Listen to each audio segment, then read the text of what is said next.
এক হচ্ছে বুক ভরা ভালোবাসা নিয়ে বাংলাদেশে খেলা দেখতে বসি, আর বুক ভরা হতাশা নিয়ে মনে করেন যে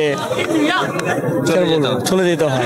ওর আসলে লজ্জা নাই, লজ্জা থাকলে ও নিজেই চলে যেত, লজ্জা নেই বা একটু বার আমার মুখ খারাপ হয়ে যাবে। আর কি বলবো, আমি খুব কষ্টে মুখটা কন্ট্রোল করে রাখছি।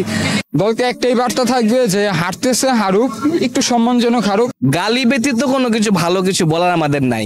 খুব কষ্ট করে খেলা দেখতে আসি, সময় বের করি, জার্সি কিনি, সময় বের করে খেলা দেখি, কাজের ফাঁকে খেলা দেখি, কিন্তু তারা যেরকম খেলা খেলে। সাকিব থেকে তো আমাদের এক্সপেকটেশন আমাদের দেশের প্রচুর। আমরা চাই যে সিঙ্গেল হ্যান্ডেডলি সাকিব পুরো দেশটাকে যেভাবে সবসময় টেনে নিচ্ছে এরকম কিছু একটা হবে। আমি হতাশ, আমি খুবই হতাশ। আমি দলকে একটাই বার্তা দিতে চাই, যত কোচ আছেন সব কোচ আপনারা সরায় দেন ভাই। সাইফুদ্দিনকে কেন নেওয়া হলো না? ও থাকলে একটা ব্যাটিং অপশন বাড়তো, এটা সেটার অনেক কিছু। কিন্তু আমি বলবো যে না, ও বোলিংয়ের যে স্ট্রেংথ, সে যেভাবে তার যে ভেরিয়েশন থেকে নিয়ে সব কিছু খুব ভালো, say in swing out swing তার স্লোয়ার সব কিছু অনেক ভালো। তাই আমি বলবো ওর ইনক্লুডেশনটা এবং ওকে যে নেওয়া হয়েছে টিম, এটা very very much good decision. তো আমি বলবো হ্যাঁ, এটা খুব ভালো ছিল ওর একটা আমাদের টিমের জন্য। সাকিব থেকে তো আমাদের এক্সপেকটেশন আমাদের দেশের প্রচুর। আমরা চাই যে সিঙ্গেল হ্যান্ডেডলি সাকিব পুরো দেশটাকে যেভাবে সবসময় টেনে নিচ্ছে এরকম কিছু একটা হবে। বাট ডিসঅ্যাপয়েন্টমেন্ট আবারও যে হ্যাঁ, সে যেভাবে চাচ্ছে সেভাবে হচ্ছে না। তার চোখে প্রবলেম আছে, সে বলতেছে নাই, বাট আমি শিওর তার আছে। আসলে আমাদের বাংলাদেশের মানুষের যে অভ্যাস, আমরা মানে বেশি একটা স্বপ্ন দেখে ফেলি, সেটা আসলে আমাদের ভুল। আমাদের বোঝা উচিত যে আমরা কতটুকু পারবো, আসলে আমাদের অ্যাবিলিটি কতটুকু। সেখান থেকে বাংলাদেশ যেভাবে ইউএসের কাছে সিরিজটা হারলো, তারপরে আমরা যে সুপার এইটে যাবো সেটাই আমাদের কাছে আমাবস্যার চাঁদের মতো ছিল। লিটন দাস, তারপর আপনার সাকিব আল হাসান, এরকম খেলার মতো আমরা আসলে খেলা দেখতে আসি নাই। যে খেলাটা হয়েছে ব্যাপারটা এরকম আমরা আশা করি নাই, তো কিছু বলার নেই। যাবে খুব কষ্ট করে খেলা দেখতে আসি, সময় বের করি, জার্সি কিনি, সময় বের করে খেলা দেখি, কাজের ফাঁকে খেলা দেখি, কিন্তু তারা যেরকম খেলা খেলে আসলে এরকম মানে কোনো কিছু বলার আমাদের নাই। এখানে গালি ব্যতীত কোনো কিছু ভালো কিছু বলার আমাদের নাই। দুঃখটা হলো কি, লিটন দাস সে কি করলো আগামী মনে করেন মানে এই ওয়ার্ল্ড কাপে কি করলো, লাস্ট ম্যাচ, আজকের ম্যাচ, শুধু আমাকে এতটুকু বলেন কি করলো। আমার কষ্ট হলো কি এই জায়গায় যে কি করলো, ব্যাপারটা জিনিসটা হলো কি কি করলো। আমার প্রশ্ন এই জায়গায়, আর কিছুই না, কি করলো। খুব বাজে একটা সময় যাইতেছে, আর সে বাংলাদেশের খুব একটা পঞ্চপাণ্ডবের মতো একটা ভালো প্লেয়ার। আর বলার কিছু নাই, খারাপ সময় যেতেছে। কারণ আমি সাকিবের একটা ভালো ভক্ত। খারাপ সময় যাইতেছে, হ্যাঁ সে চাইলে পারে, যেহেতু খারাপ সময় যাইতেছে স্বেচ্ছা থেকে হয় বসে যাক, আর না হলে একটা কাম ব্যাক করুক।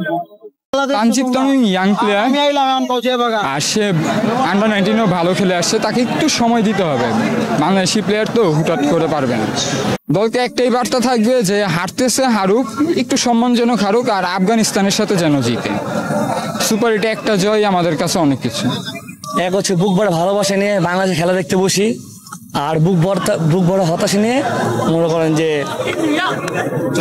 চলে যেতে হয়। যাই হোক, দিন শেষে বাংলাদেশকে ভালোবাসি, এই জন্য এত হতাশার পরও বাংলাদেশে খেলা দেখা হয়।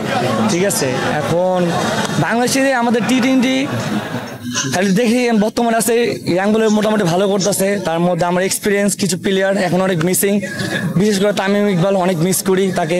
যে 24-25 বছরে যে এক্সপিরিয়েন্স, আমিও ছোটবেলা থেকে খেলাধুলা করি, তো আমি মনে করি যে আমাদের বাংলাদেশের টিম মানে প্লেয়ারদের ভালো মতন ট্রেনিং দেওয়া উচিত। পেস বল থেকে শুরু করে স্পিনার বল ভালো মতন ট্রেনিং দেওয়া উচিত, যেন ওরা চোখে দেখে ভালো মতন। হ্যাঁ, আমি দেখি যে ভালো মতন খেলে, ভালো খেলে, কিন্তু আরও ভালো খেলা উচিত। আর আমাদের যে বাংলাদেশে যে অভাবটা, আমি সেটাও বলে দিই, ওই অভাবটা হচ্ছে যে টি-20 খেলার মতন কোনো প্লেয়ার এই বাংলাদেশে এখনো নাই প্রপারলি ভাবে। হতাশ আমরা কিছু না। লিটন দাসকে নিয়ে আমি আগেও কখনো মন্তব্য করি নাই, আজকেও মন্তব্য করব না। কারণ দেখেন, লিটন দাস ঠিক আছে, লিটন দাসকে দলে নেওয়া হয়েছে, আমাদের উইকেট কিপিং নাই, বলতে গেলে উইকেট কিপার পাচ্ছি না। যেমন জাকির আলী, ও উইকেট কিপিং পারে, তবে ও ব্যাটিং দেখতে পারতেছে না।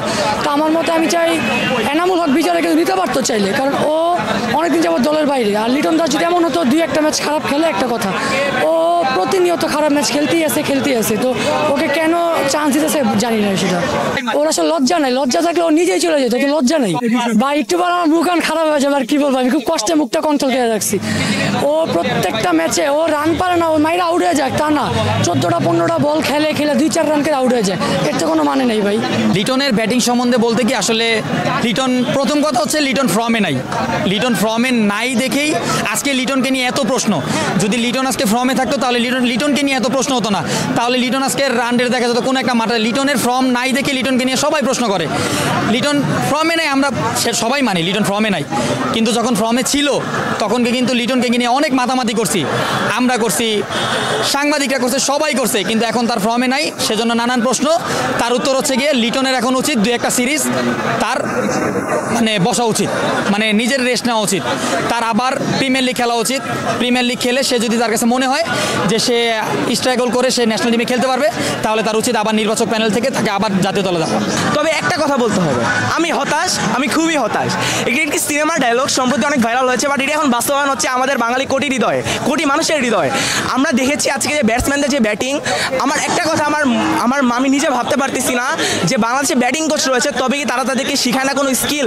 আমরা জানি রিশাদ হোসেন একজন লেগ স্পিনার, বাট আমরা তাকে এত সুন্দর সুন্দর ক্যামিও দেখতেছি, তার ব্যাট থেকে এত সুন্দর স্কিল, ফ্রন্ট ফুটে, ব্যাক ফুটে, সব জায়গাতে তিনি বড় বড় ছক্কা হাঁকাতে পারে। তাহলে বাংলাদেশের যে প্রপার ব্যাটসম্যান তারা কি করেছে? তারা কেন ছক্কা হাঁকাতে পারে না?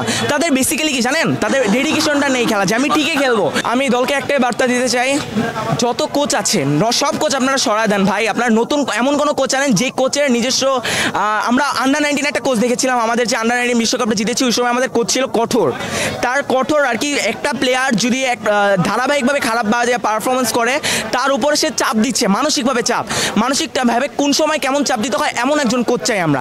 চন্দ্রিকা হাতুড়া সিংহে তারে যে কেন যে বাংলাদেশ ক্রিকেট দলের হেড কোচ বানানো হয়েছে, এই বিষয়টা আমি আসলে বুঝতেছি না। বাংলাদেশে দেখেন আপনি, কিন্তু বাংলাদেশের যে কোচ মোহাম্মদ সালাউদ্দিন রয়েছে, সে কিন্তু খুব দারুণ কোচার করতেছে। বাংলাদেশের অনেক বড় বড় তারকারা কিন্তু তার কাছ থেকে এসে পরামর্শ নিচ্ছে, কিন্তু এইখানে আমরা কেন চন্দ্রিকা হাতুড়া সিংহকে রাখছি, কেন আমরা এটাই বুঝতে পারতেছি না। এখন আমি মনে করি ক্রিকেট বোর্ডের যে সভাপতি এবং যারা সিলেক্টর আছে এবং আছে, তারা হচ্ছে যে কোচকে প্রথমে চেঞ্জ করা উচিত।